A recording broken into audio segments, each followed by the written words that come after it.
Hello, everyone. Welcome to episode 110 of the J Situation Podcast. I'm recording this on April 26th, 2022. How you folks doing on this wonderful spring day? Man, I hope you're doing well. I'm doing great. Yeah, just had a wonderful workout, actually. Working out's important. You know, resistance training, strength training, it's very important to make your body strong. You know, a sound mind and a sound body is important. I don't think I can say that enough. I would pose the question to you, how else can you enjoy all of your cool guns and gun accessories without a sound body and mind? Yeah, it's a lot harder. It's a lot harder, I tell you what. Yeah, and speaking of gun accessories, oh man, I just got a care package. It just came in the mail here. I just got home from the gym, right? Right before I started recording this. My lady says to me, she says, "Hey, you got a package from Magpul." And I almost didn't tell you because I didn't want you to get distracted. I'm like, oh. No, she's right. I got distracted. So she knows me. Yeah. Magpul, you're so great.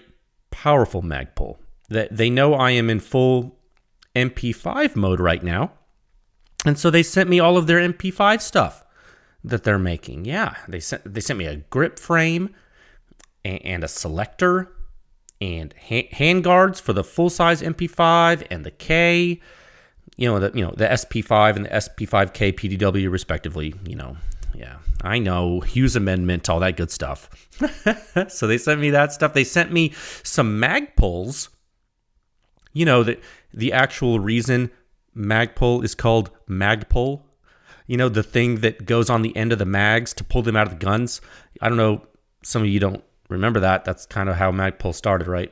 So yeah, they also sent me the 50-round drum mag. Yeah, they're making one of those. That should be really cool to mess with. I'm kind of stoked about the drum mag. It's funny. I use Magpul drum mags in my ARs in 5.56 and in 308, And I'm, now they have these things for 9mm. I think they make them for the Glock, which is like, whatever, Glock. I don't know, just not making fun of you Glock guys, but let's be real.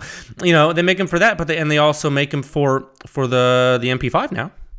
And so yeah, I'm gonna check that out, and it will be interesting because the standard MP5 mags, the steel ones from Germany, they already hold 30.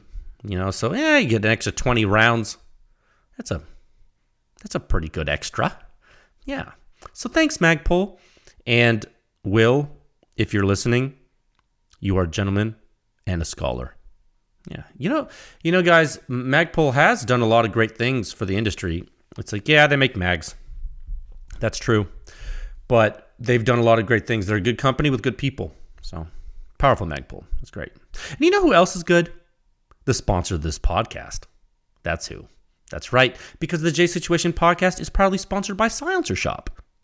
You can use their kiosk, do their fingerprints right there on the kiosk. You do your photos electronically. It's all in the little database there. It's awesome. It cuts down on your errors, simplifies your silencer purchasing process. You get a money-back guarantee, no transfer fees, no paperwork errors. It's just you and your silencer with no drama. It truly is silencer ownership simplified. That's right. And secondly, this podcast is brought to you by True Shot Gun Club out of Arizona. And when I say brought to you, it means that I call them and say, I need some ammo. Can you please send me some? And they say, yes, sir. I see. Awesome. I feel awkward when I ask, but they seem to send it to me. So seem to have tricked them to supply me with ammunition. Shh, nobody tell them. No, but how does True Shot Gun Club support the podcast? It's simple. You click the link in the show notes for each of the episodes or on the website there at PEW Science SOCOM762-RC2, and all the show notes there, and it takes you to their website.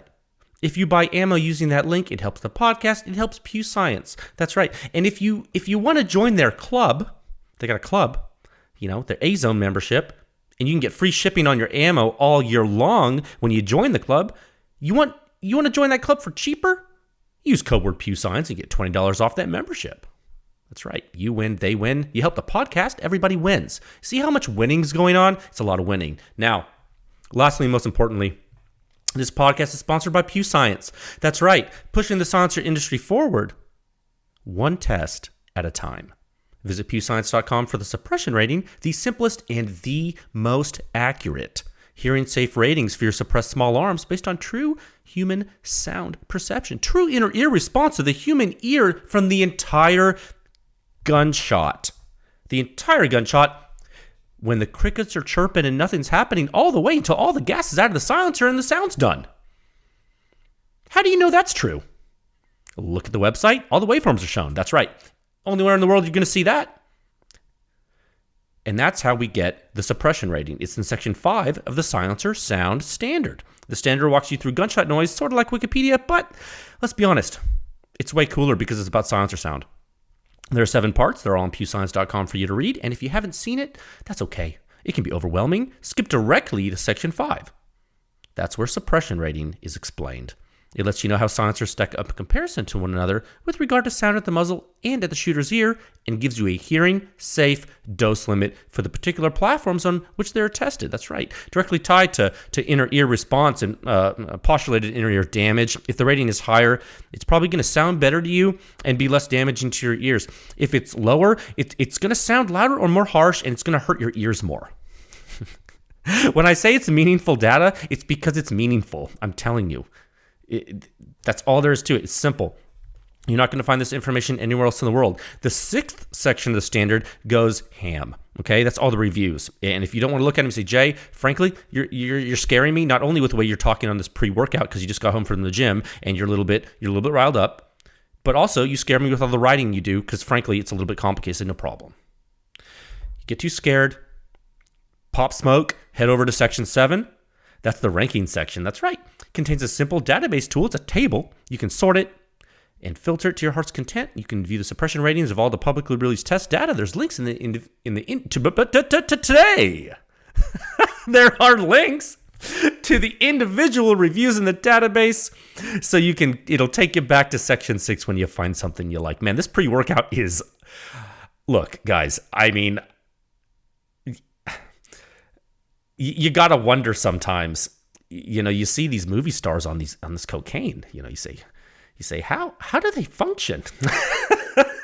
As always, I'm making myself laugh. As always, if you're a manufacturer and you would like to use PEW Science for private testing and consulting services, there's a form on the website with which you can submit that inquiry. There is, and your contact information and all test data will be held in strict confidence, unless, of course, you want to release it to the public. In which case I say, let's go. Let's do it. They love it. The public loves it. The public loves it when you release test data.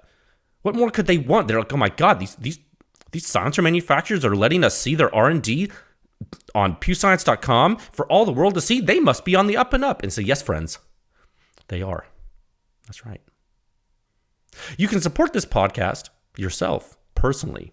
You can support PEW Science. You can support all the testing I do for you by joining with a membership at pewscience.com. It does help. And you know what? If you're not into that, that's cool. Or if you've already joined and you want to give more, you can donate. That's right. On the website, there's a donate function. It's on the review page. It's on the podcast page. Every little bit helps. You can give a lot of it. You can just give a little bit, or you can give nothing at all. And something that's free is you can give this podcast a great rating on your favorite podcast provider. Give it 5 stars on iTunes. You can go to Spotify, and right now, I don't know if you know this, but you can do it on Spotify. It's awesome, and many of you have. Thank you for your interest in PEW Science. Yeah, you can let all the podcast world know that silencers and guns are awesome, and then we can normalize these suppressed small arms. And I would be remiss if I didn't mention something that recently happened. Excuse me. Something that recently happened. Elon Musk is buying Twitter. I think that's actually going to go through. That's pretty wild. PEW Science does have a Twitter account. The way I've been using the Twitter account so far is that I've been auto posting from the PEW Science LLC Instagram account. And when I went to make a Twitter account, when I started this, I wanted at PEW Science because that's what PEW Science is. But there's this research conglomeration. It's this left-wing think tank in the Northeast called the Pew Research Center. Turns out, funny story, they apparently they had the Pew Science Twitter handle, so I named it Science Pew instead of Pew Science. I thought that was funny and frustrating. I think I also own the Pew Science LLC handle, but anyway, I have both. I haven't really decided which one I'm going to go whole hog on yet. The one I've been using the most to auto post with is Science Pew. So if you're on Twitter, maybe follow me on there, and we can cause havoc with the new appearance that there will be different rules, when in reality it'll probably be the same as it's always been. Who knows? Okay, I got 3 topics for you today. Topic 1, Sound Signature Review 673. The Surefire SOCOM762-RC2 on the MK18. Technical discussion. We'll jump into that. Ooh, I'm excited for this one. Topic 2, sporting clays. Did you know that everyone that goes and watches sporting clays events they just sit there and watch it, and they just watch the unsuppressed gunshots, and they don't wear hearing protection? Let me tell you a story about that. I just had an interesting experience with that. And finally, topic 3, thank you to the Pew Science members who have been spreading the word. It's awesome. I see it. You guys, man, Pew Science, powerful Pew Science army. Yeah, you got foot soldiers. This is guerrilla warfare, honestly. I mean, this is asymmetric warfare. That is what we are doing right now. You know that, right? You know that's how I designed Pew Science. It's what we have to do. This is the only way the effort is going to work. It's decentralized. The effort is decentralized. It's asymmetric. There's too many fronts. You got to be like that. That's the only way that something like this works. I studied the history of the silencer industry. I studied it. I was in it. I was studying it. This isn't by accident. You know what I'm saying? So yeah. So I want to talk about, just thank you guys for helping me do it, because it's literally insane. And also, thank you to Open Source Defense for the wonderful eForm 4 article in which they mentioned Pew Science. They featured Pew Science in an article about eForm 4s. I was like, just to be mentioned in the same conversation as that phenomenon was one of the biggest honors I think I've ever had. Well, in general, I think, but also as far as the Pew Science effort goes, I think that's really cool. So, thank you. Okay, this podcast, I will warn you, I am on enough stimulant to kill a small horse. So, if this goes off the rails, I mean, don't freak out. Okay, well, I'll bring it back. Like, I have methods. Okay, topic 1 at a time of 12 minutes. 59 seconds. Oh, did I miss the post? It's pretty close, dude. I'm not gonna redo that. When you're on a lot of stimulant, some things work better than they do without it, and some things work not as well.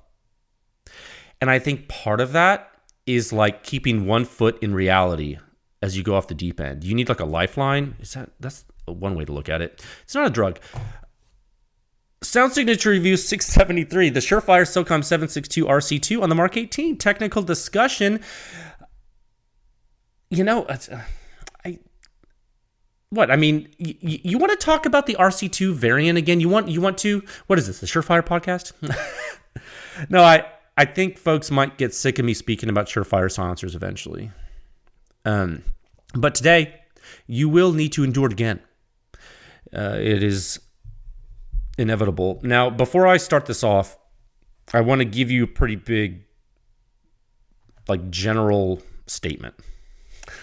Okay? And I say this carefully, so I have to be careful what I say. I want to thank, personally, Surefire.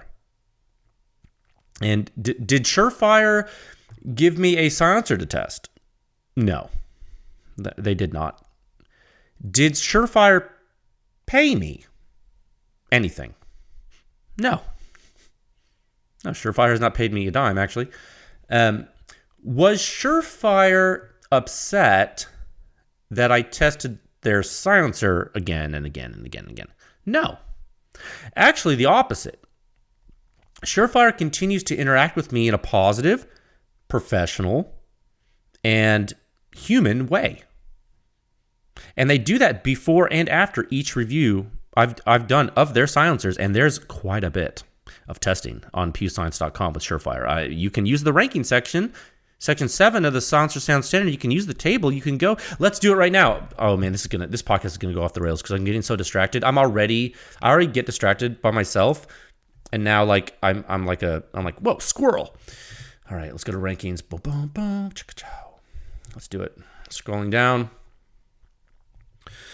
Okay, so I'm gonna go manufacturer, and then I'm gonna go to Surefire and say only. So how many are there? 1, 2, 3, 4, 5, 6, 7. There's 8 data points. That's because there's multiple mounts, but that means there's 8 tests for Surefire rifle silencers right now in the standard. And if you really take a step back and you look at all of that data, you will see that is the most, let me say that differently. That is the largest quantity of Surefire silencer test data available publicly in the world. In the world. And it's the highest fidelity, it's the best, and it's the most meaningful. So you look at this and you say, well, why is that there? It's like, well, because I wanted it to. Because I wanted to do it. I wanted it to be there. and Surefire interacts with me in a great way. And they do that no matter what the results are of the test. I give them high-level technical conclusions, and they take that and they thank me, and then they ask me what they can do to help me. If you can believe that. And you know what that is, guys? You know what that is? That's professionalism is what that is. And that, you know what else that is? That's a little bit of respect. And that's something I'm really big on. Respect. That's all I want. That's one of the biggest things I value. If you want to know what drives me, as many of you in the industry found out around Christmas time of this year, if in some of the reviews I released and some of the industry folks that interacted with me publicly in a very loud way, if you thought money drove me, boy, were you wrong. What drives me? Respect. That's right. Respect. Because that's what drives men. Yeah. That's what drives strong men. Respect. So the gesture that Surefire extends to me is meaningful personally. And I'm telling you because I like to speak with you conversation. I don't get to speak in a prose casual way with you in the reviews that I write. Do I? No, I don't. I don't get to be as creative. I get to be creative technically, but I don't get to express myself in this way. So that's why you have the podcast. Yeah. It helps me. It helps you. It helps me. It's cathartic. Now, is Surefire probably slightly bothered or inconvenienced by what I'm doing?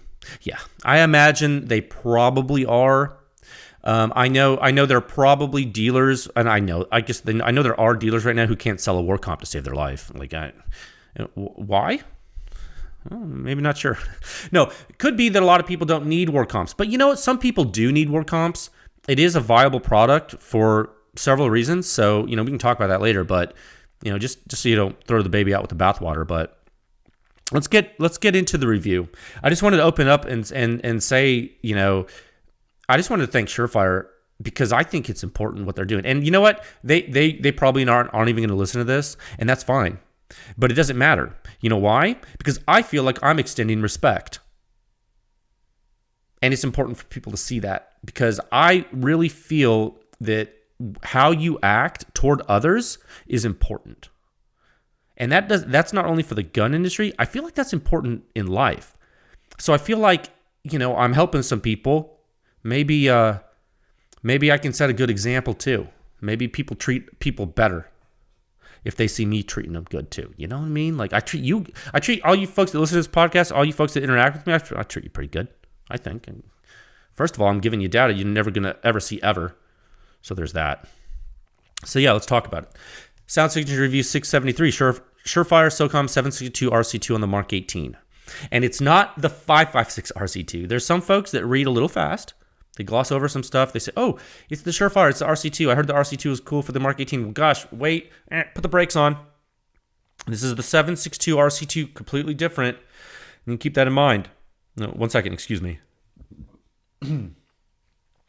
I tried to avoid having gigantic protein shakes before this, but I had a little bit. Now,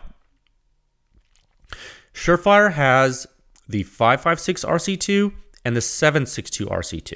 And I tell you what, they are not the same size.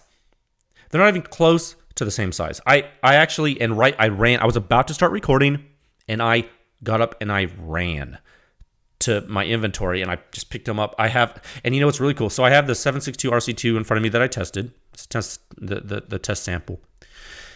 It's here in front of me. I have it. And then I have a 556 RC2. It's actually not my test unit that I bought. It is my personal 556 RC2 that I bought, and it is currently unfired because I have not had a chance to go shoot it yet. I'm looking in the distal end, I mean where the bullet comes out, yeah, and it's shiny in there. There's a little bit of carbon deposits in the front or in the entrance of the silencer because they test fire every silencer. Surefire does, yeah. So if you had both these silencers together, the 556 RC2 and the 762 RC2, you would be like, whoa, these are way different. These are completely different silencers. They're completely different. And I would say, yeah, good observation. You're correct. They're completely different, yet very similar. But the similarities are not what some people may understand. And that's kind of why I'm so happy that I've published all this data. Okay, I'm going to put these back down again so I don't drop them, because I will. Okay. Now, we've talked about the RC2 series a lot. And something that is shared throughout the RC2 series is relative flow rate. And that is relative higher flow rate than typical for the bore. Yeah, a higher flow rate for bore size is as I guess a relative parameter I would say is shared by RC2 silencers. Now,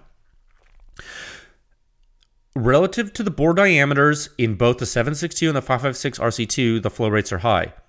The 556 RC2, it doesn't have as much back pressure as a Saker from Silencer Co., for example. And you've seen that in the test data on pewscience.com. You can go to the website right now and you can look at the Saker review on the Mark 18 and you can look at the 556 RC2 review on the Mark 18. The 556 RC2 does not have as much back pressure as the Saker. And why is that when they both have kind of tight bores and they're dedicated 556 silencers? It's because of porting, different baffle design, different internals. It's not the blast chamber. In that it's not the size of the blast chamber. People always say, oh, the back pressure is controlled by blast chamber volume. No, it's not. It's flow rate. For the 100th time, flow rate governs back pressure. The end of story. Okay? To the extent your blast chamber size can influence flow rate, your blast chamber size can influence back pressure. You feel me? But it is not the size of the blast chamber that's influencing flow rate. It is back pressure. It is the flow rate that is influencing back pressure. Remember. So there's a lot of porting in the RC2. Does it flow as fast as I don't know, the 762 RC2? Well, no. And the 762 RC2, it's the subject of this review. And what does it have? Well, it has porting. Just like the 556 RC2. It also has porting. And what do we know about the 762 RC2 and its porting? Well, remember all the analysis we've done for the silencer? You saw it first. Let me pull up the website here. Yeah, I have it up. Well, I still have the rankings table up. And what does it have in it? The sound signature review numbers. That's right. You first saw this silencer in sound signature review 626 back in the day. Okay, you did. What did we learn about the 762-RC2 back then on 308 bolt action? Well, it wasn't super quiet. Well, it wasn't super loud. And the omega metric on 762, the omega 762 was pretty low. Strangely low for the length of the silencer. Yeah, and for the suppression rating. And why? Why was that? Well, it's venting, it's flow rate. Silencer is designed to flow faster. It's the RC2 calling card, guys. It's a unique silencer. Then, so you saw that. Then you saw the silencer again in Sound Signature Review 646. You did.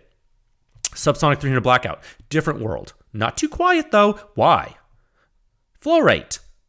Subsonic doesn't like that as much, does it? It doesn't. The subsonic 300 blackout regime, it doesn't like the very, very, very, very high flow. It doesn't like it, no. What have we learned about subsonic performance in high flow rate silencers? What have we learned?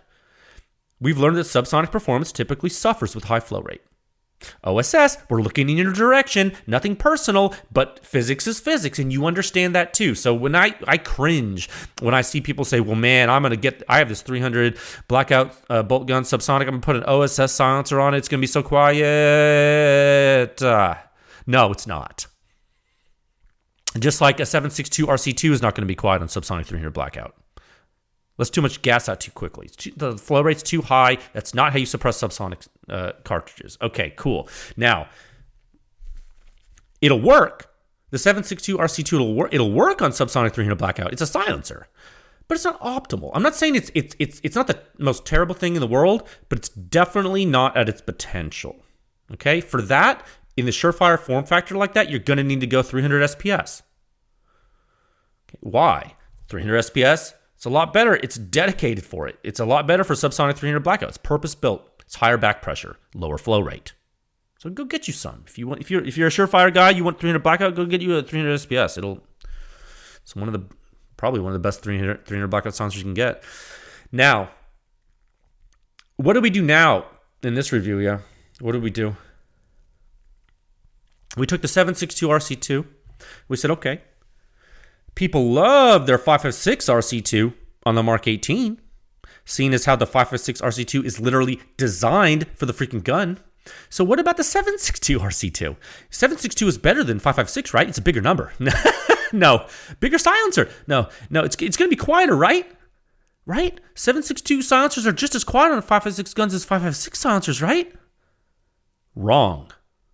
No soup for you. Right? Let's look at the data. Let me pull this up. I'll lose my mind. Hold on. Oh my God. Let me get a drink of water. I'm overheating. Hold on. His radiator's overheating. Okay. I'm going to go to the reviews. I'm going to go to the review here. Oh, no. Let me log in as a member here. Member. Okay. I'm a member. Did you know that? I'm a member of PEW Science. Isn't that wild? Okay. 673. Okay. I pulled it up. All right, let's look at the data. PewScience.com, Sound Signature Review 6.73. Bottom line up front, 24.9 composite suppression rating on the Mark 18. Well, it's a Mark 18, so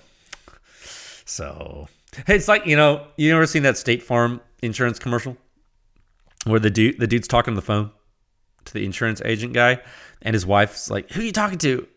And she's like, "They sound hideous." And he's like, "Well, he's a dude, so." It's like, well, man, this silencer, the composite suppression rating's pretty low.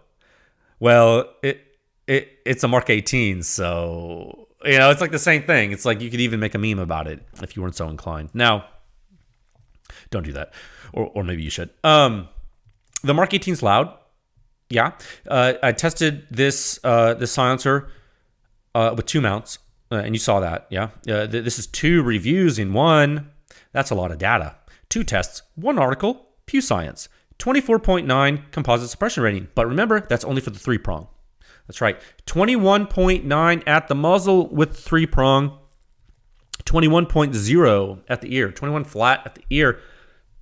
Excuse me. A little lower at the ear than the muzzle.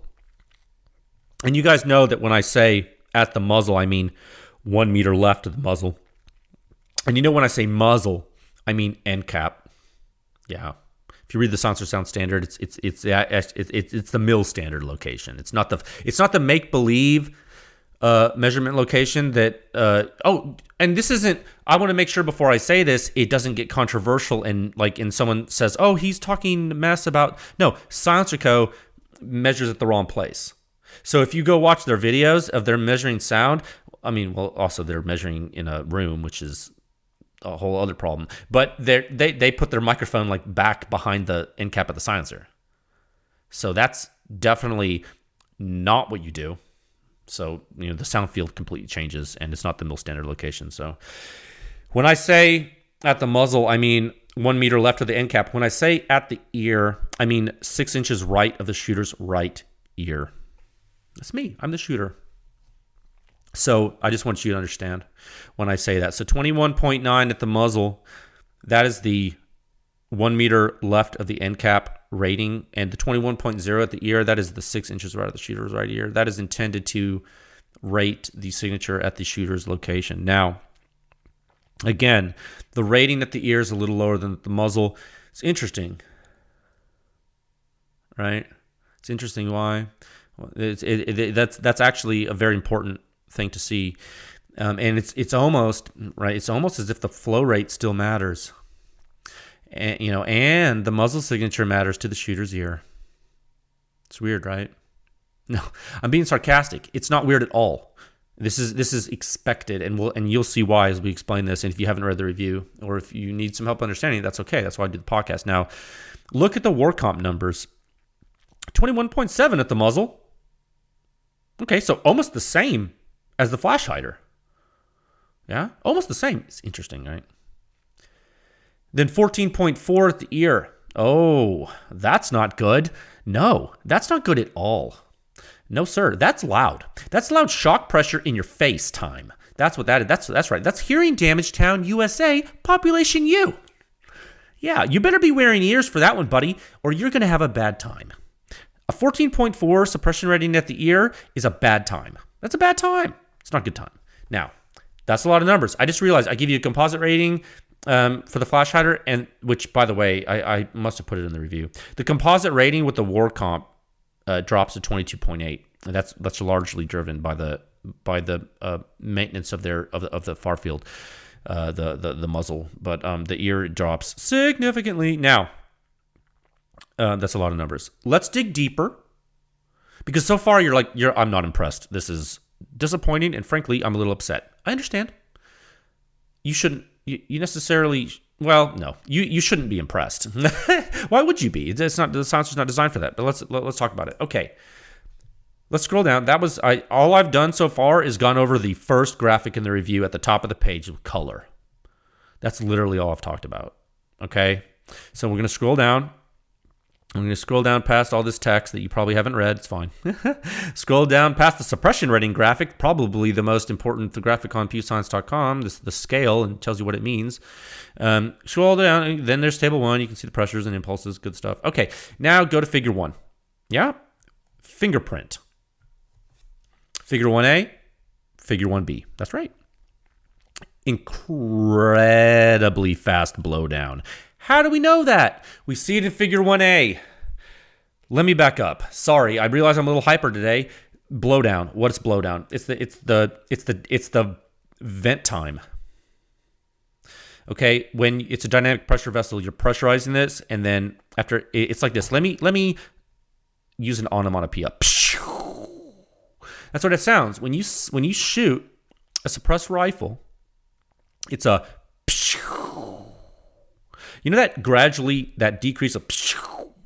What is that caused by? Well, for one, it's caused by the Mach reflections propagating downstream of the bullet as it creates shocks in air, continuously traveling to supersonic speed downrange. For one, it's that, but also in shorter time windows, it is the blowdown from the silencer. It's the like an air hose disconnect.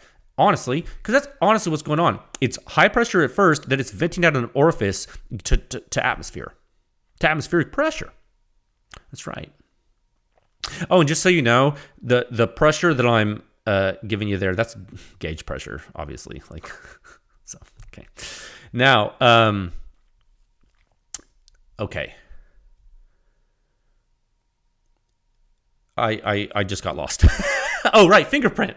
But I wanted to tell you about the blowdown. It's very important. It's very important to watch the blowdown of the silencer. And it's important to understand that the signature takes some time for that to occur. The silencer cannot finish its job until the gas is gone, guys. So if you have people testing silencers and they're not drawing out the signature to a long enough time regime, then what are they telling you? Yeah? It's like if you read a book and then you were going to write a book report, but you didn't read the whole book. You bought the book, you read half of it, and then you threw it in the dumpster. You slept for a day, you got up, and then you wrote your book report.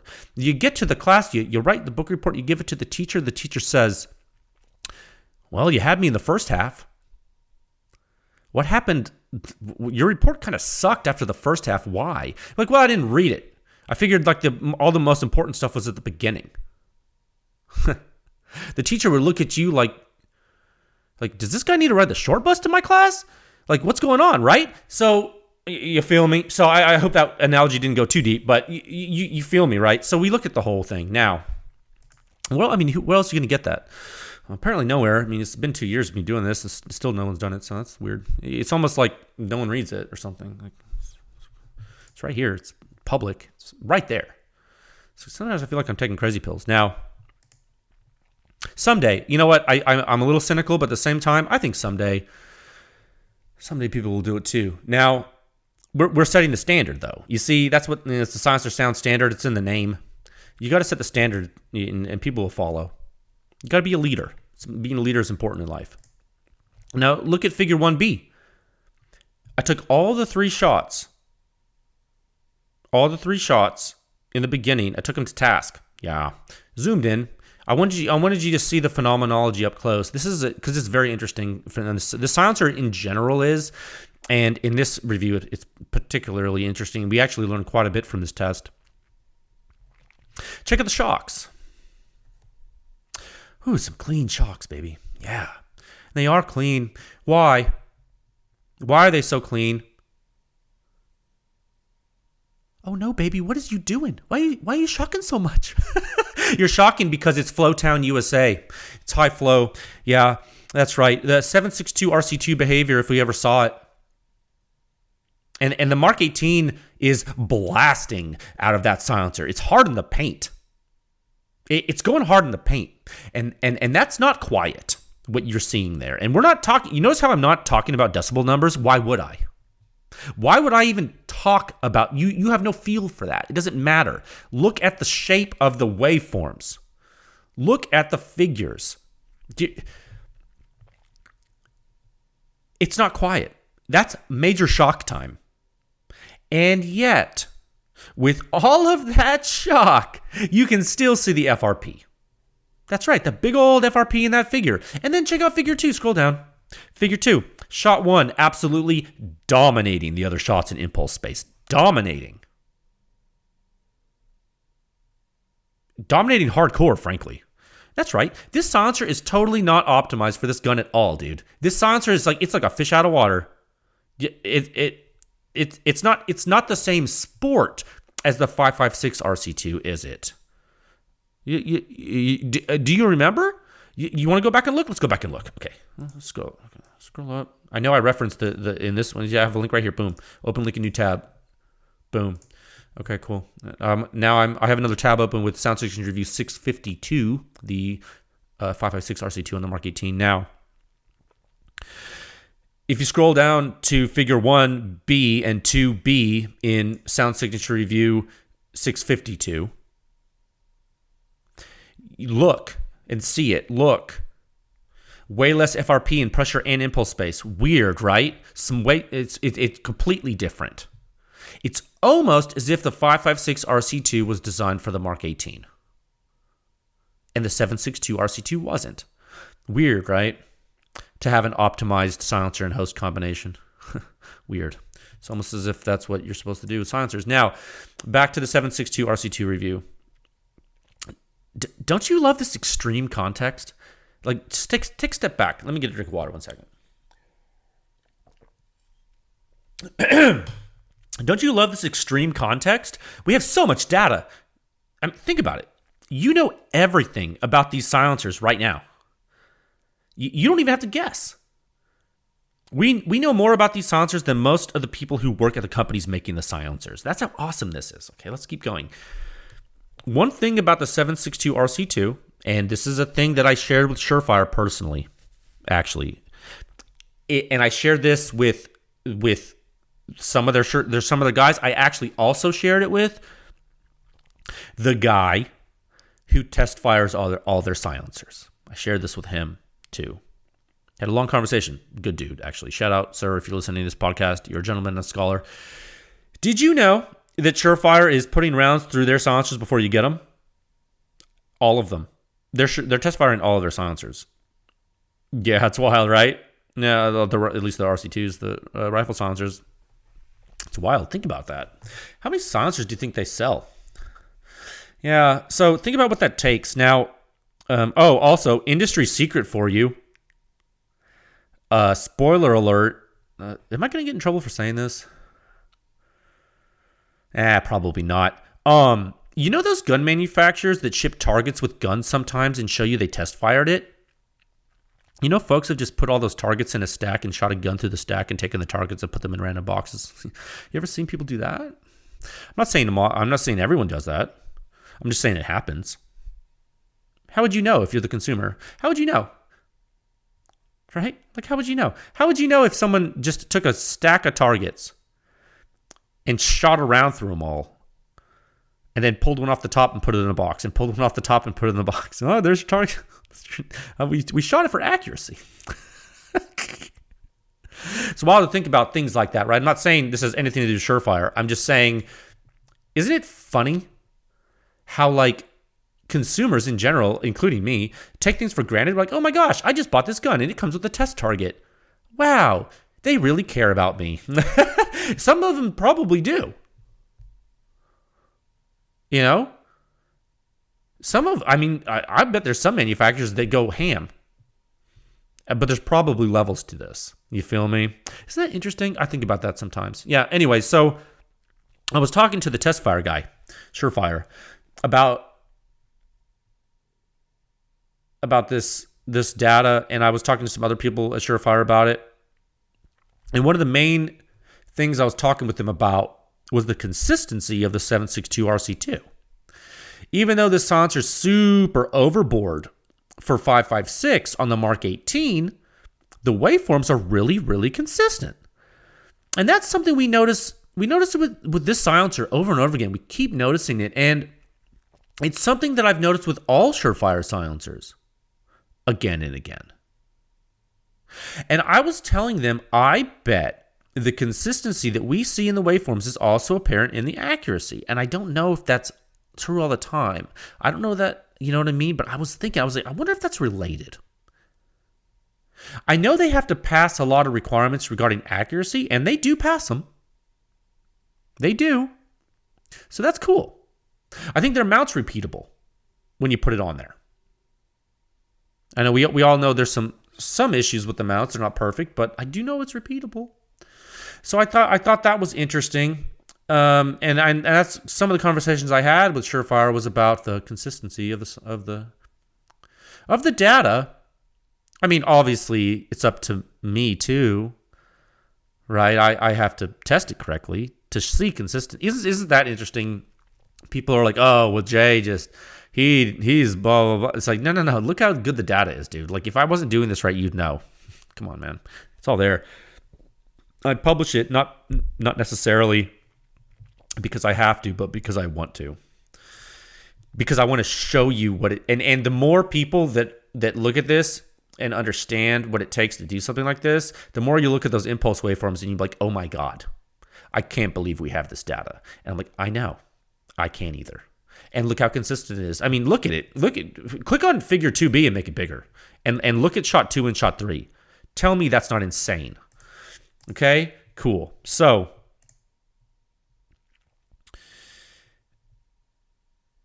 it's a consistent silencer, but it's not all roses for the 762-RC2 on the Mark 18. It's not. No. You have some issues. What's one of those issues? Huge flow rate, big bore, and guess what that does to the shooter's ear? Oh, actually, you know what? Let me back up. I don't want to gloss over that. The consistency I'm talking about, you may think to yourself, oh, well, whatever. Like, that's not a big deal. Well, it kind of is when you consider that this is a 7.62 bore silencer, and look what the Trash Panda does, and look what the Rugged Razor does. And maybe to a lesser extent, the Helios QD, I can't remember. Those silencers, not as consistent, right? Okay, hold on. Yeah, okay, I scroll down. There's a paragraph in the review. The second paragraph under the figure 2B, I write the sentence. Let me just read you the sentence. That way we won't have any confusion. Yeah, let me just read this second half. I don't normally do this on the podcast, but I feel like this is an important section of this paragraph, and I'm going to read it to you in case you haven't read it. The consistency of the signatures in the impulse regime after the first shot is notable. Consistent sound signatures from rifle silencers exhibiting significant overbore on a weapon platform are atypical. For example, the SOCOM762-RC2 produces much more consistent sound signatures than do other 30 caliber silencers tested on the Mark 18 platform, such as the Rugged Razor from Review 658 and the Q Trash Panda, Review 661. The SOCOM762-RC2 is also more consistent than the CGS Helios QD, Review 6.66 on this platform. It is important to note that both the Trash Panda and the Helios QD are quieter than the SOCOM762-RC2 on the Mark 18 on average, despite the differences in signature consistency. Okay, so all that said to say it's a consistent silencer, and the bore being big and it's still being consistent is notable, right? It is. It's kind of interesting. It's kind of interesting, and one of the reasons, and you need to. This is almost pay dirt, and you need to really hear this. One of the reasons is because its method of back pressure reduction is not axial flow. It is porting. Understand. You see now why it's important that we are looking at all of the metrics and all of the waveforms and all of the information for the silencer, and I'm testing it to the mill standard, and I'm with complete blowdown. This is not a game. I'm not testing inside in a box. I'm not putting the microphones in the wrong place. I'm not gaming the system. I'm not posting peak decibel numbers on Instagram. I'm not gaming this. This is serious. This is real, and I don't even entertain that other stuff because it's not worth your time. Look at what I'm telling you and what we see. This couldn't be more clear if I took it and I compiled it into a phone book and I slapped you in the jaw with it. Okay? This is like, I'm serious, and it's not, and I don't have time. I've seen so much stuff I'm just like, guys, relax with your garbage. Now, calm down. So, given the consistency, which is atypical on 7.62, because of the way the silencer is constructed inside and the way it works, which is deceptively simple and super cool, one of the reasons why I bought my own personal 5.56 RC2, just because I love the dang thing so much, I think it's important for the state of practice and silencer history. What's one of the big issues for the 7.62 RC2 on the Mark 18? It's that flow rate. The same thing that makes the 762-RC2 super cool is the thing that absolutely makes it eat its lunch on the Mark 18. Big old flow rate with a big old bore. And guess what that's doing to the shooter's ear? It's not the best day for you. Why? Because what I just said is going to be contrary to what a lot of people say. Why is that not good for the shooter? Is it the ejection port signature? Guys, not really. I mean, is there an ejection port signature? Absolutely. But what's the big deal here? It's the loud muzzle signature. There is nothing to come save you when your muzzle signature is loud on a short barrel. Think about it. Think about a bolt gun with a 10-inch barrel and a loud silencer. What are you going to do? What are you going to do with a bolt gun with a 10-inch barrel and a loud silencer? What are you going to do? Nothing. It's going to be loud. So why on earth would you think it was going to be okay on a 10-inch barrel AR? It's not okay on a 10-inch. It wouldn't be okay on a 10-inch bolt action. What, you're going to put it on a 10-inch AR? It's going to be better? No, it's only going to be worse. All this back pressure talk, and with the AR, you need to take a chill pill for a second. Okay? You need to realize that, yeah, back pressure matters, but also when you have a 10-inch barrel or 10.3, which is what the Mark 18 has, you are putting that pressure origin so close to your head. Standoff with all overpressure loads. Standoff is your friend. Always. If it's a bomb, if it's a gun, any explosion, the further you are away, the better. The Mark 18 puts that stuff right in your face, dude. Right in your face. Boom. Nothing will save you. Nothing will save you if you have a big muzzle event. Nothing will save you. It is right at your head. It's 10 inches away. Nothing's coming to save you. If the suppression rating at the muzzle is low and the barrel short, you are almost guaranteed to be in for a loud time as a shooter. Now, if the suppression rating at the muzzle is low and the barrel's long, then you actually don't know what's going to happen. Why? Well, you know it's going to help because of decay, but the sound field can be interesting when you're far away, right? Because sound field shapes are all different for every silencer. Cue NATO insanity. Yeah, don't even get me started.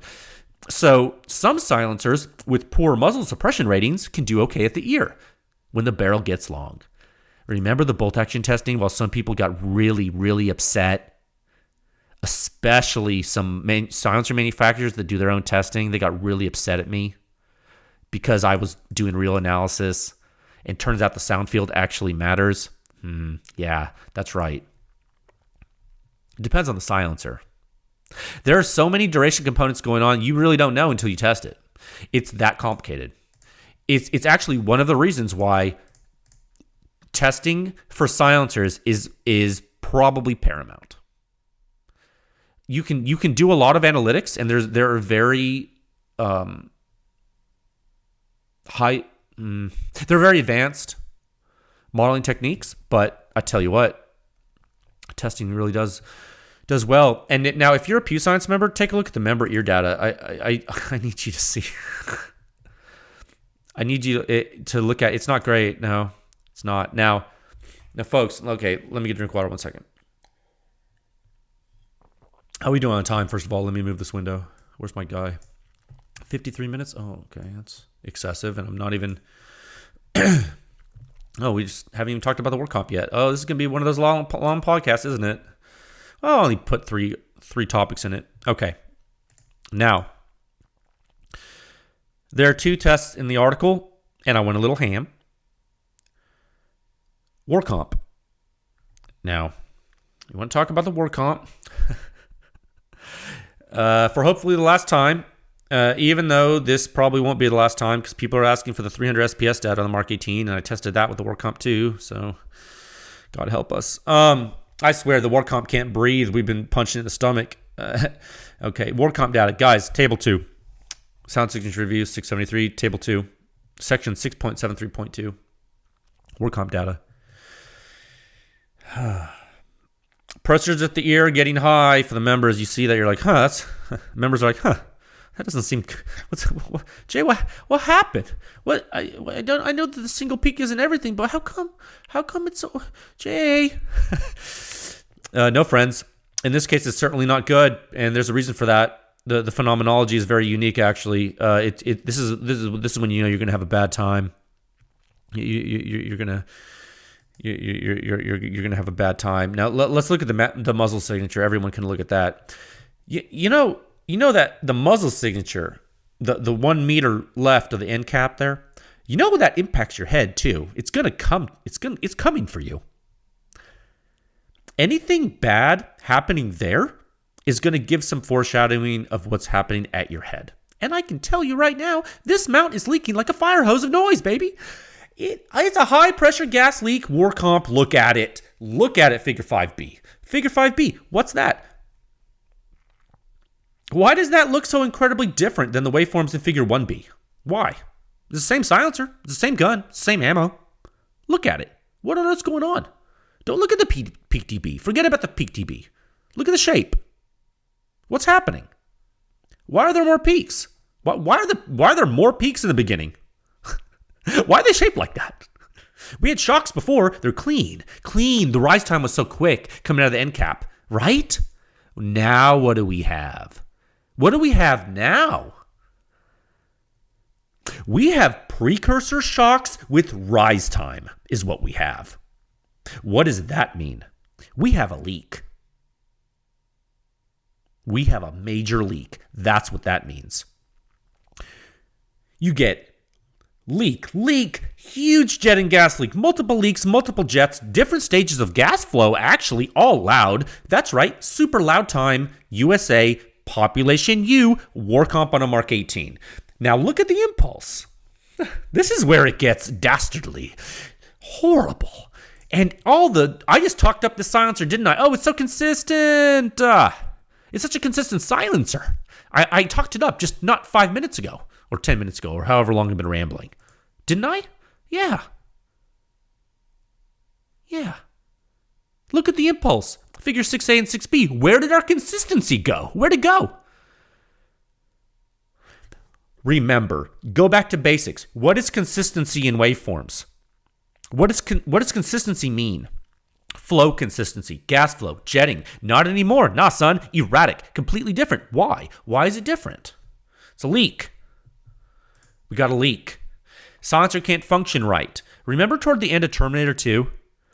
When the T-1000 is trying to kill Arnold, and he has, and so, he shoves the steel bar through Arnold's back on the steel grating in the steel mill, and Arnold's like, and it's like, Arnold's like, he can't move. It's like his power goes out, and then Arnold has, he slowly, you see the red glow come into his eye, and then he has to route alternate power to pull the steel rod out of himself so he can get up and then shoot. She shoots the 40 millimeter to the T-1000. Remember? I remember. Yeah, he wasn't running optimally. He still got the job done. He just wasn't running optimally. Same with the 762-RC2. The 762-RC2 gave such a valiant effort in this test. But you put it on a war comp, you're stabbing a huge steel spike through its back into the metal grating in the steel mill. Why would you do that to the RC2? Come with me if you want to live. No, it sucks because it ruins the consistency of the combustion flow, to use the war comp. It leaks. You see it in the data. There's so many signs showing that it leaks. Some people would just be like, well, look at the peak dB. And you can see that it's clearly just a higher. Oh my gosh, that's so great. People post on a forum. Oh my God, thank you for testing, guys. Oh, it's so great. Oh my gosh, you're so great. Thank you for giving us the data. It's like, come on, dude. Enough. Freaking seriously. Look at this, dude. How many signs of leaks have we shown in this? And I haven't said the word decibel once. Enough. Okay. Now, members. Boy, howdy. I hope you saw the member section of the war comp part of this article because it is bad. You need to look at those waveforms. It's not a good time for you. Those should actually, and seriously, and for those of you involved with explosions and shock physics, I hope you saw. I really hope the members. And for members, you'll see it's figure 7 and 8. They're not in the public review. For those of you familiar with shock physics and those of you familiar with PEW Science because you've been looking at it for a while, you need to look at those waveforms. Those should absolutely terrify you. That should terrify you. Because if you've ever looked at an explosion waveform before, you really need to look at figure 7b. Okay? If you're a member, and this isn't public, I'm not gonna talk about it more than that. And then look at the impulse, where there's a feature that is almost like someone invited someone to the party that they didn't know, and all of a sudden that guy's snorting coke off of the coffee table, and it's a Tupperware party with like housewives in like a suburb. That's what the impulse waveform looks like. Your neighbor's doing coke in front of your grandma. Okay? So those should terrify you, and it's highly atypical. And it seems a lot like the 556 RC2 data with the war comp, doesn't it? It's just like the 762 RC2 data with the bolt gun too, with the war comp. Doesn't it? Doesn't it all look the same with the war? Doesn't all war comp data have this strange stuff at the ear? Guys, what has PEW Science proven unequivocally now? Unequivocally. The war comp does this on any silencer, on any gun, and with any ammo. It will punch your mom in the stomach. All my homies hate the war comp. Just kidding. No, they do. No, look, I'm kidding. But something that is important to understand is that if the muzzle signature is already loud and close to your head, imagine if there's a high-pressure gas leak even closer to your head. It's not cool, right? So now you see why the at-ear suppression rating with the war comp is 14-something. You see, that is driven by the leak. Okay, now I did something in this review. It's a little different. I compared the first couple of shots with both the 3-prong and the war comp together on the same plots so you would be able to get a feel for what's happening, okay? And I want you to notice a subtlety, okay? And I'm not sure if you noticed it, but it's okay. We're going to go through it. Check out figure 9A and 9B. Notice how during the first round pop, there's a little bit of a difference at the muzzle. You know, there's a little bit of a difference, but not a gigantic difference, okay? And it's wild, right? It's like, wow. And what this really means, this is the first round pop. This is the first shot in with both the war comp and the 3-prong. There's a subtlety here. What does this mean, the fact that they're so close? That means that there's so much extra combustion from FRP that the mount really doesn't matter for the total signature 1 meter left of the end cap. The proximity of the sensor, it's 1 meter left of the end cap at that location, because there's so much extra combustion coming out of the front. The fact that you have a leak doesn't matter as much. That's how much FRP the 762 RC2 has on the MK18. Do you understand now why that's a big deal? Okay, I hope that cleared that up. No one has asked me yet, but I don't know if anyone caught that. Okay, so there's that. Now go to the next shot. I believe it's figure 10, right? Yes, figure 10A and 10B. Now, that's after FRP. Now the war comp takes you to Loudtown, USA. That's right. Now the difference is way more apparent. And why? Now we're looking at pure gas flow, aren't we? Because we don't have any extra combustion. There's no extra air in the silencer supporting that extra combustion. We are now looking at pure silencer gas flow. And it's clean data. And it's very telling. Now you see the wild deviation with the war comp. Completely different at the muzzle after FRP. Now look at that. I mean, remember when I was talking about rise time and leak shock? So if you click on, this is a good exercise for you if you're following along. And if you're not, that's okay. Maybe you just get this and retain it.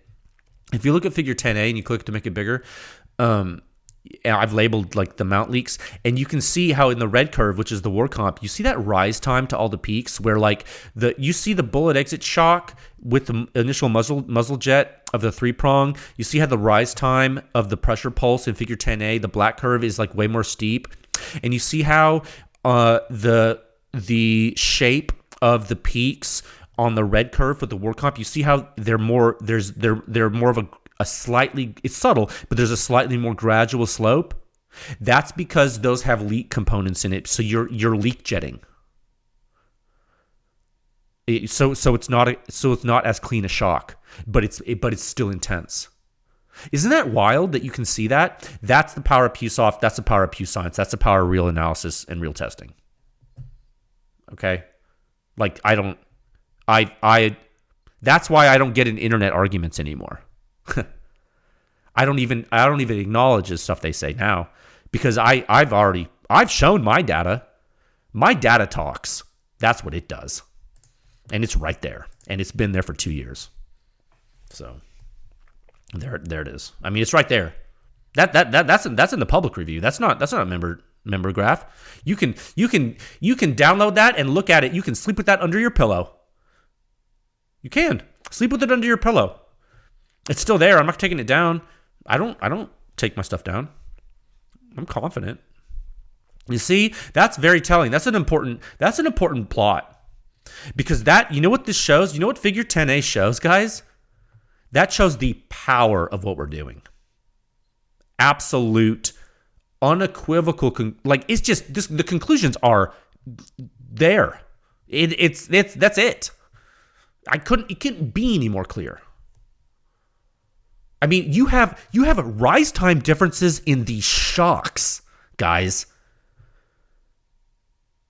I mean, that's why I don't do what everyone else is doing. That's why I started PEW Science. We had to do it this way. It's the only way you're going to see it. It's the only way. You can't do it another way. There's just no other way to do it. You'd have to... Well, there are other ways, but they're even more complicated. So, okay. Now, members, you're going to want to look at the comparisons too. I make comparisons for you, just special for you at the ear, because I thought it would be good for you. And it is actually very important, if you remember, that you look at it, because just because the FRP at the muzzle covers some things doesn't mean the shooter is okay during FRP with the war comp. Okay. It's important. Yeah, you're going to see why the leak at the mount is going to get you no matter what, members. PEW Science members, you're going to see what the leak at the mount's going to get you no matter what, no matter if it's FRP or not. It's close to you on this gun. Remember that. That's why. Again, we go back to barrel length. We go back to host. How long is the Mark 18 barrel? 10.3 inches. Where is the mount? It's at the end of the barrel. It's the closest part of the silencer to your face. To your face. That's right. So don't you think that the mount, the data, what should the data show? Forget about it if you're not a PEW Science member. What do you think the data should show?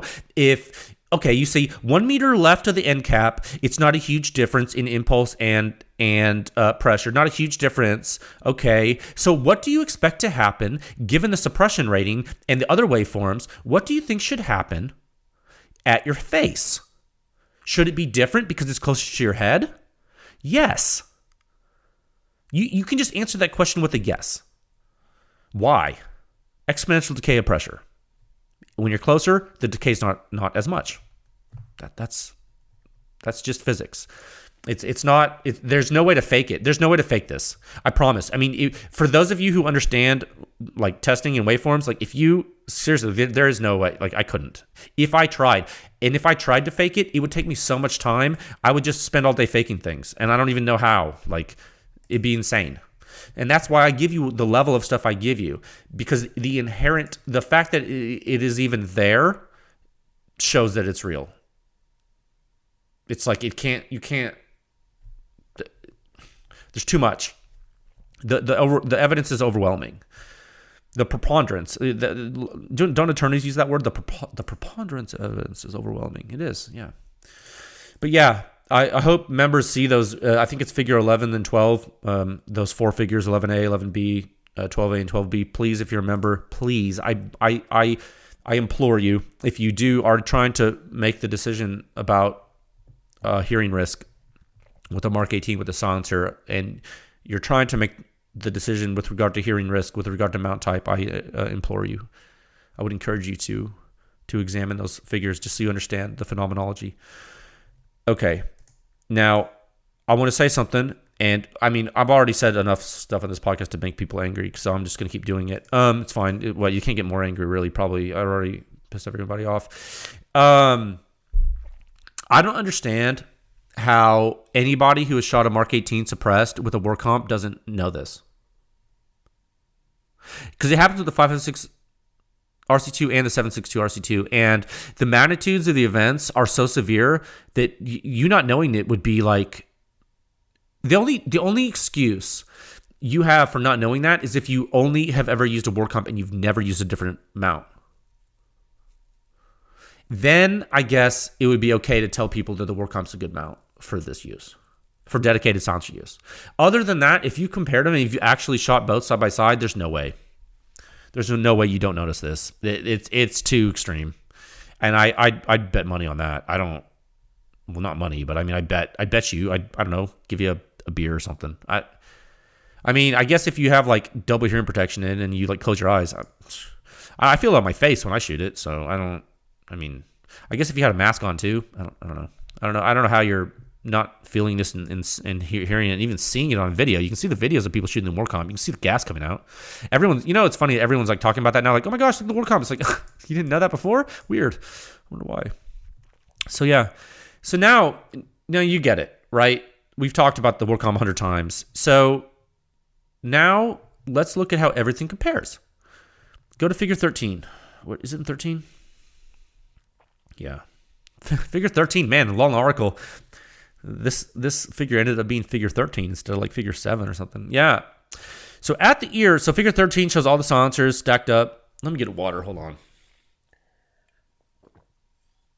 So figure 13 shows all the silencers stacked up together on the Mark 18. This in the public reviews.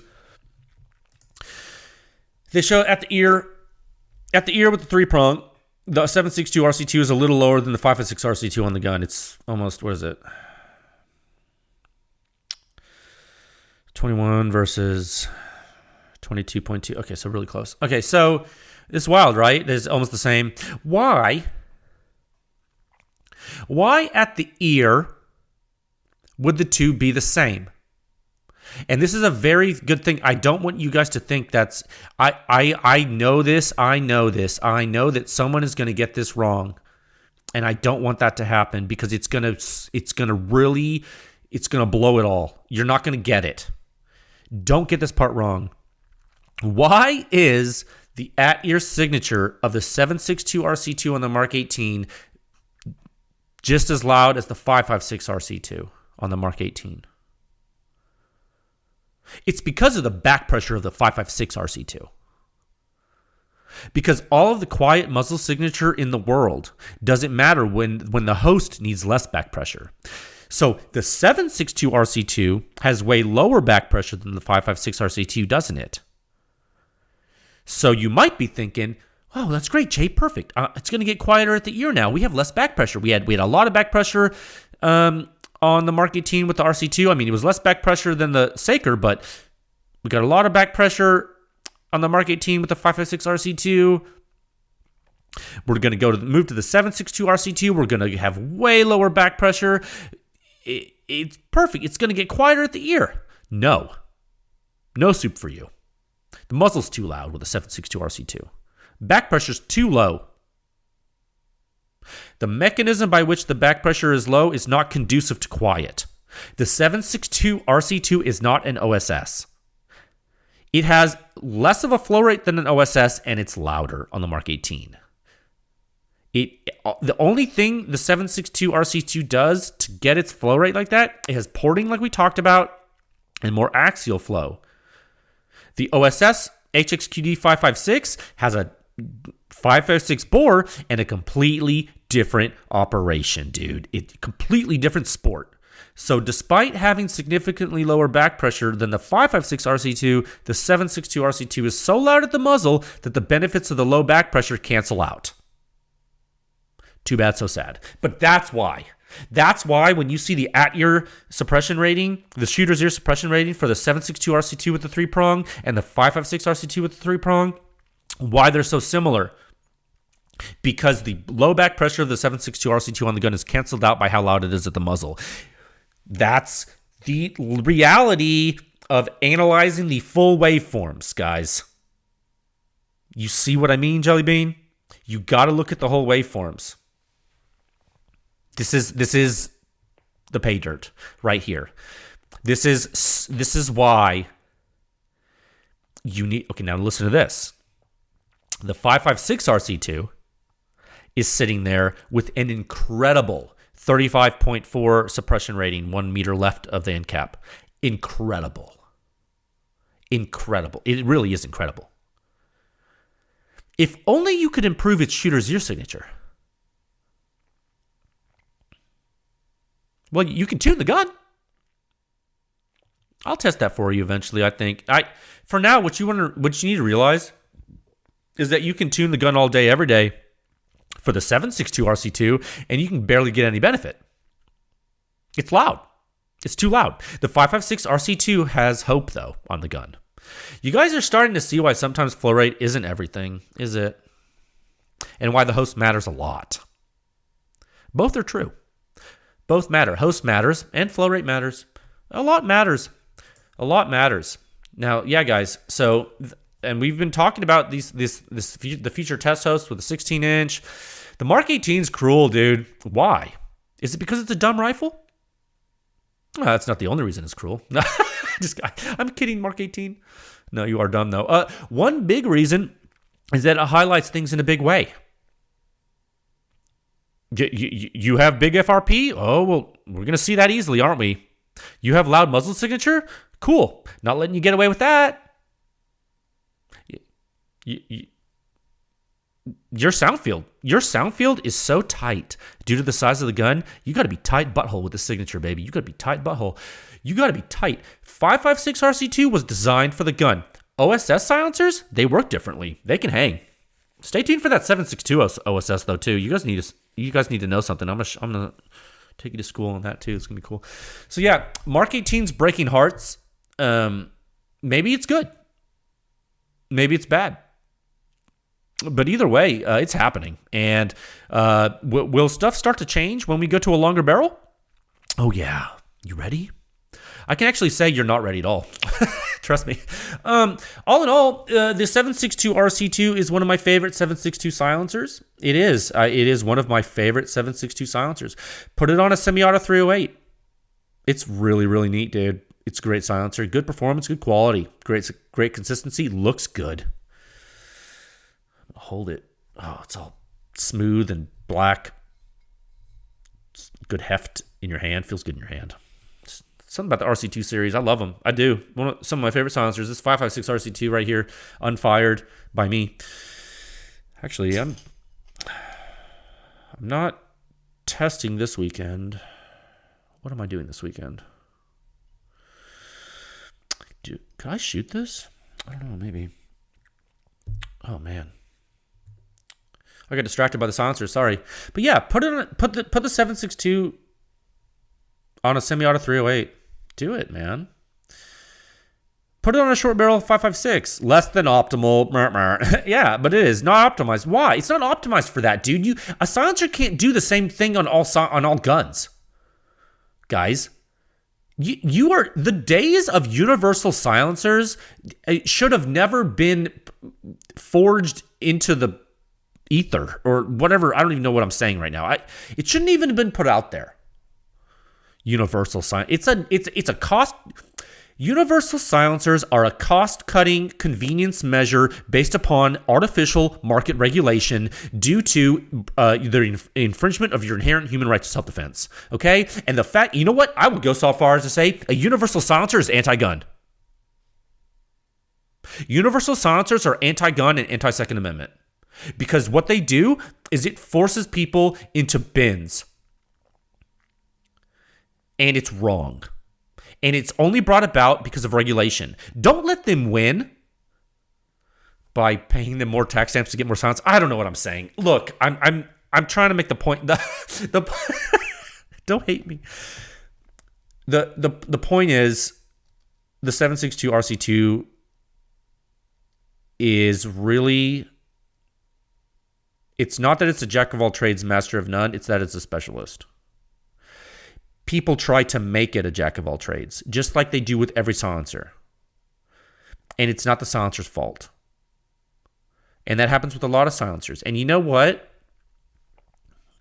I'm looking at this list, and I see that happen with a lot of silencers. Let's go. You know what? So I don't get accused of being biased, let's go down the list. And this is just me talking. First silencer, HXQD 556K. Why would you put that on anything other than a 55, like a high back pressure host, like a gas sensitive host? Same with the HXQD 556, the full size. Like, what, you want to put it on a bolt gun? Don't do it. It's dumb. Does that mean the silencer's bad? Absolutely not. It's a specialist. Helios QD vented at the top of the list there. Well, why do they have that? Same reason. Why would you use a vented end cap on a Helios QD? Well, when you want to get all the gas out of the silencer super quick so you don't kill the weapon. That's why it's there. R556 from KGM. You're probably not putting that on a host that can be super tuned. No, it has a high flow rate. The Razor with 30 caliber end cap. Why are you even using that on a 5.56 gun? That thing is loud on this. Why? Not a lot of baffles. Gigantic hole. It was sold as a 5.56 silencer. It's not. It's a 30 caliber silencer. It doesn't make sense. In red, the 762-RC2. I've talked about that ad nauseum about why that's not the best choice for 5.56. Helios QD. Solid. Now we're getting somewhere. Still has a huge bore, but it's still doing what some of the other dedicated 5.56 silencers are doing at the ear. Okay? Why? High flow rate. But not so high that the muzzle signature is killing the ear as much. Now, it does a little bit better than the 762-RC2, but it's almost to the region, or at least with the direct thread mount, as a 762-RC2. And that's probably something that CGS doesn't want to hear. But that's the Mark 18, and that's what we're seeing in the data. 5.56 RC2, what do you see there? Well, that's excellent performance. But pretty loud at the ear. Why? High back pressure. What does that mean? Well, you probably have to tune the gun. Trash Panda. Well, actually doing pretty good. Actually doing pretty good sound-wise, but interestingly enough, it's trapping more gas than you thought it would with the bigger bore, and that's increasing your back pressure, isn't it? Not as good for you. Not optimized. Not really an optimized 5.56 silencer in construction and durability, or necessarily sound signature, but it'll work in a pinch. Frankly, I mean, overall, it's probably doing better than the Helios QD in signature on this particular gun. But probably not the smartest choice for the gun for durability, right? You're definitely going to destroy a Trash Panda on 10-inch 5.56 after a while. It's just not made for it. And then you got the Saker. You got to tune that. You got to tune the gun for the Saker, or it's going to beat up your gun and beat up your ears.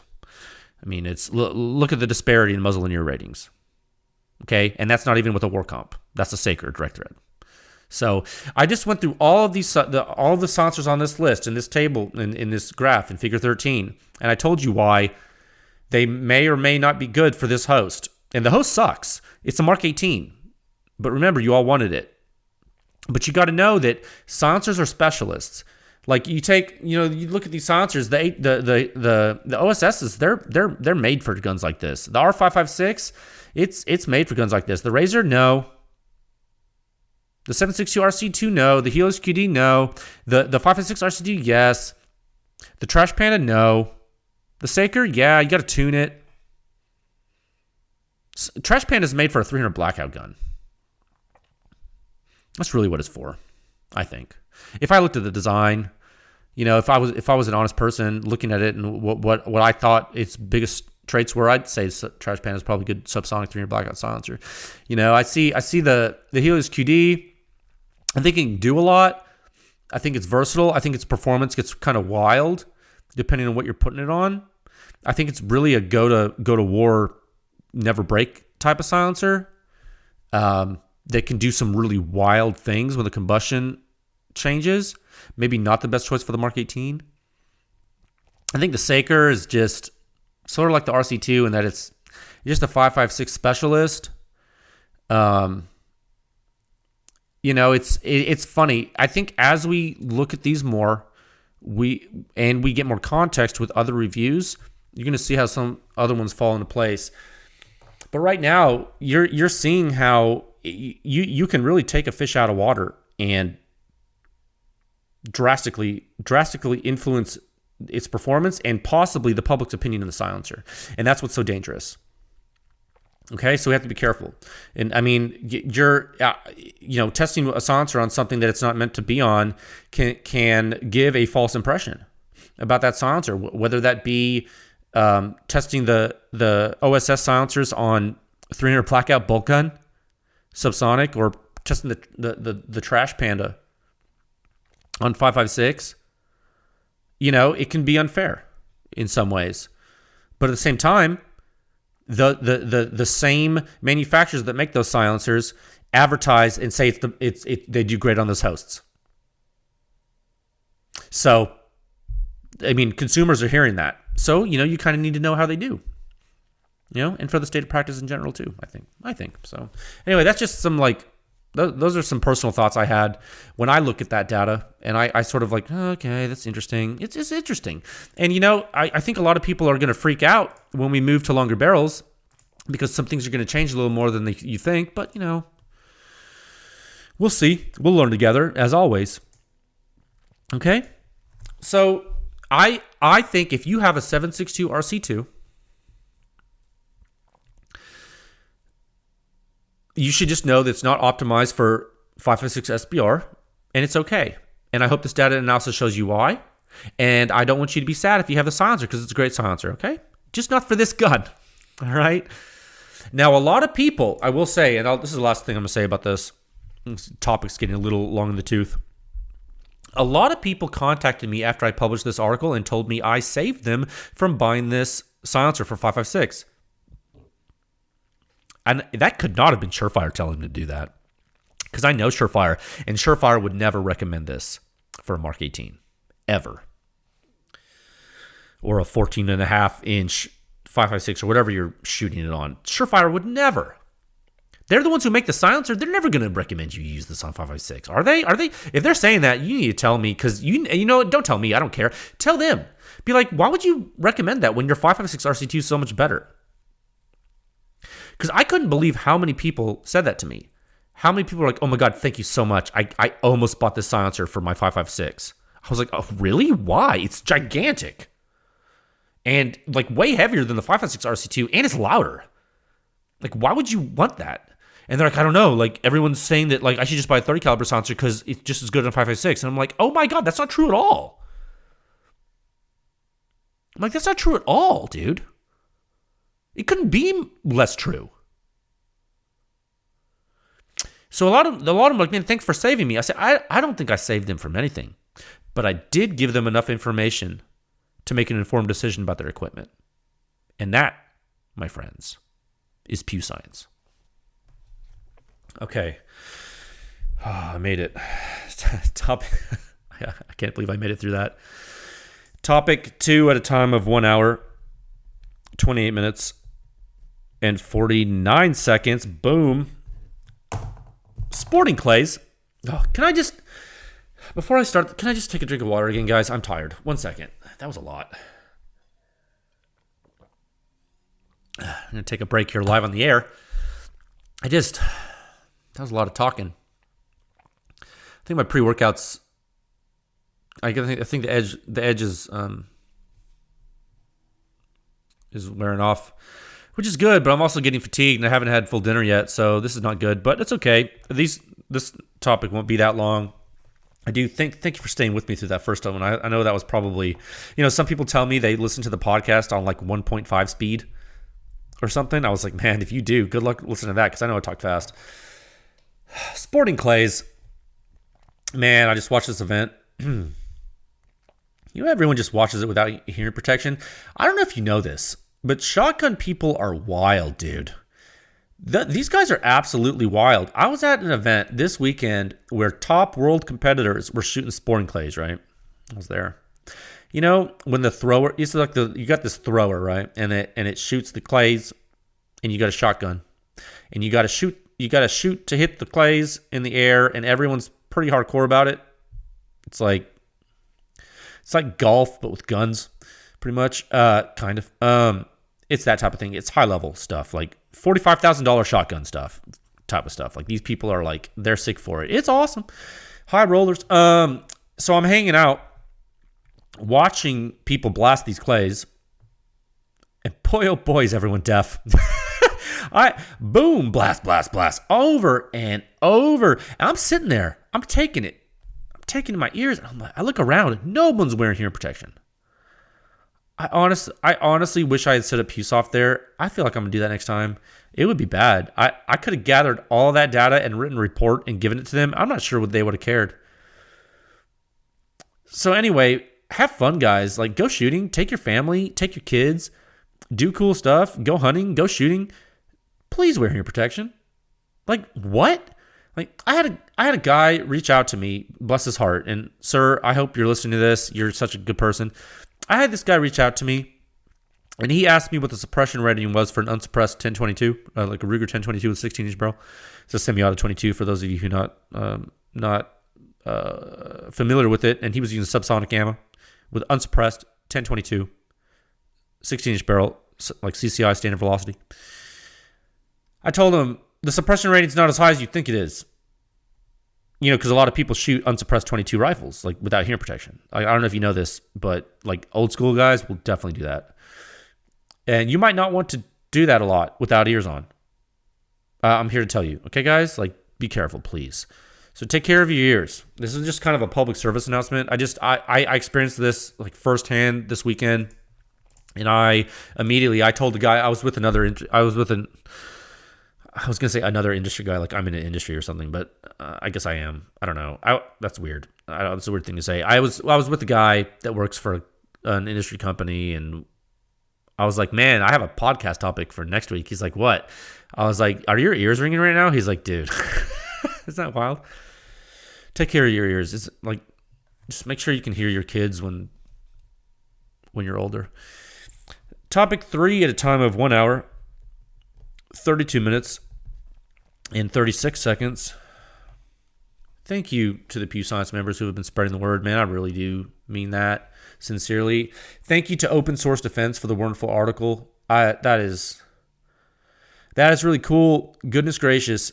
I got a ton of welcome emails out to you folks this past Sunday. I know some of them were very late, but I did get them out. So I hope you all got them. If you didn't get one, please email me and let me know. If you recently joined like last night or like today or something, or the night before, like, I haven't got to you yet. So for that, I apologize. But I did knock them out all Sunday evening. I think it was evening. Now, a little bit of tooting my own horn, or tooting PEW Science's horn, I guess. I don't know if I've spoken about this or not, but there's a publication called Open Source Defense. It's a little fringe, but it's pretty cool. They're a publication on Substack, which I just learned about. I guess it's like a writing hosting platform where people can monetize their writing. I think that's kind of cool. And their Open Source Defense, their publications are all about gun rights and good information. Good gun information, good thoughtful writing about guns, actually. It's really well done. And you know what? Guess what? They did. They found PEW Science, and they are fans. And I just was like, I just did not know. They didn't tell me they were writing it or anything. And they wrote an article about PEW Science, and it's called like Open Source Defense. So their publications are OSDs. So this is OSD 164. The eForm 4 is building momentum. a micro profile of PEW Science, a company on the forefront. And I read that and I was like, how is that for a title? Holy crap. eForm 4 and PEW Science in the same headline. I was really proud of that, and that's a big deal to me. I was super honored, and I read it, and it was really cool. So I'm gonna put a link to the article. It's a really short article, and it's free. It's a really short article. It's a really short read. I'm gonna put a link to it in the show notes for the episode, and you can take a look at it if you want, or if you don't, that's fine. I just thought it was cool. I just wanted to share it because you guys are famous, aren't you? All you folks that are helping to make this happen are famous now. If you're a PEW Science member, you are definitely responsible for that article being written. And if you are a podcast listener, you are too. So thank you to all of you. Okay. I hope you enjoyed today's episode. I do realize it was a little crazy. I think we still finished in a good amount of time. Please forgive me if I offended you with anything I said. It was not my intention. I think I didn't say anything in this episode that anyone wasn't already thinking. Okay? So stay safe out there, friends, and I will talk with you folks again soon. Okay, bye.